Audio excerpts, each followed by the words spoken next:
may utto since gusla na mag-andam nata sa atong lunch alfresca.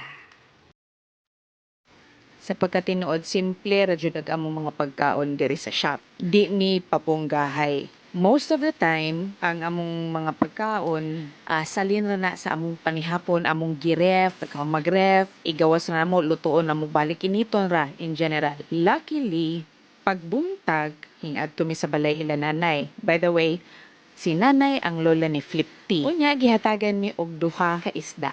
So, ang usa ka isda among giprito, ang usa ka isda among gisabaw. And kanang mga meat nga murag giprito mao na ang mga barbecue nga among gipamalit sa lungsod katong pagkagabi. Side note, gutom na jud kay siya. Mao na, simple ra jud among kinabuhi dire.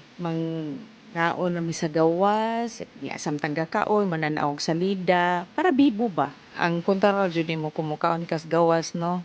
Ang mga gagmayng mananap, mga manok kay mukalit og duol attend og saw sa imong pagkaon pero okay ra murag anad-anad na lang ko naanad na lang ko anad na lang sad siya so mao to after ani manglakaw mi mga tumi sa lungsod nara may paliton gamay para pang panihapon na pud namo and at the same time gamayng suroy-suroy sad kay hapit naman pud kumuuli sa tubigon kumara to siya and usahay og di mi ganahan manglaag nara may sa shop magstorya unsay among plan dapat unsay sunod nga project well so far so good mao ra man jud ang among tripping diri well mao ra sa siguro ang akong i-share karon and then I'm hoping na kamusat na amoy ma-share bitaw guys kilingalinga ron ta mo samtang naniud to me okay happy eating.